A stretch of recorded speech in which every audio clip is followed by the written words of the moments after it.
If you thought Shedeur Sanders' long-awaited NFL debut would be the spark Cleveland desperately needed, think again. What fans got wasn't fireworks, it was a full-blown disaster.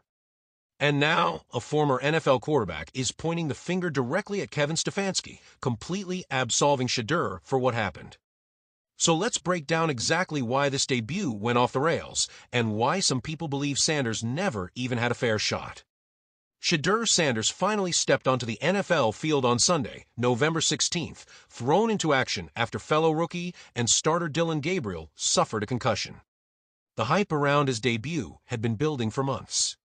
Fans wanted energy, creativity, and a lifeline for a struggling Browns offense. Instead, what they got looked like confusion, chaos, and an offense that never found its rhythm. Reports that surfaced late in the game painted a troubling picture. Players didn't even understand the signals Shedeur was using.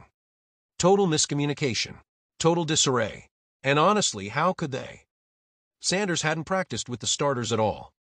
That lack of familiarity showed immediately, and the offense paid the price on every snap.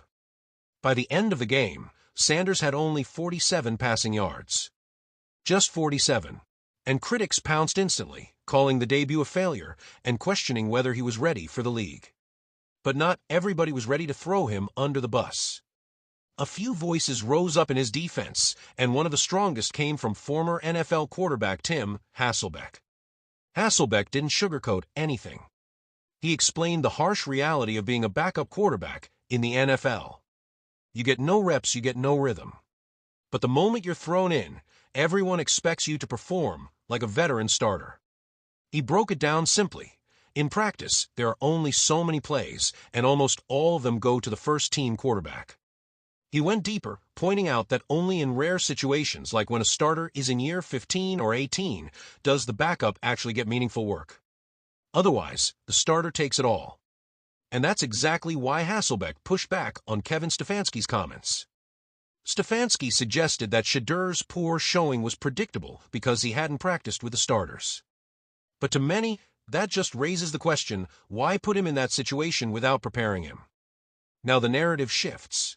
Because this week, everything changes for Shedeur Sanders.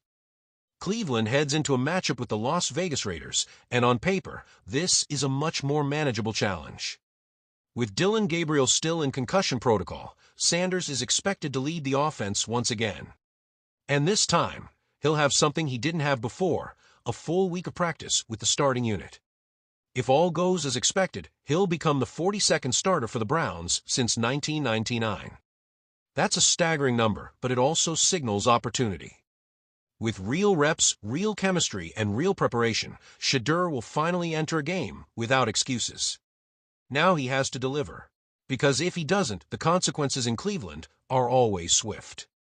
This is the moment that will define whether Shedeur Sanders is writing his comeback story, or becoming another name on the Browns' long list of forgotten quarterbacks. And there you have it, the truth behind Shedeur's disastrous debut, and why the blame might belong somewhere very different than you think.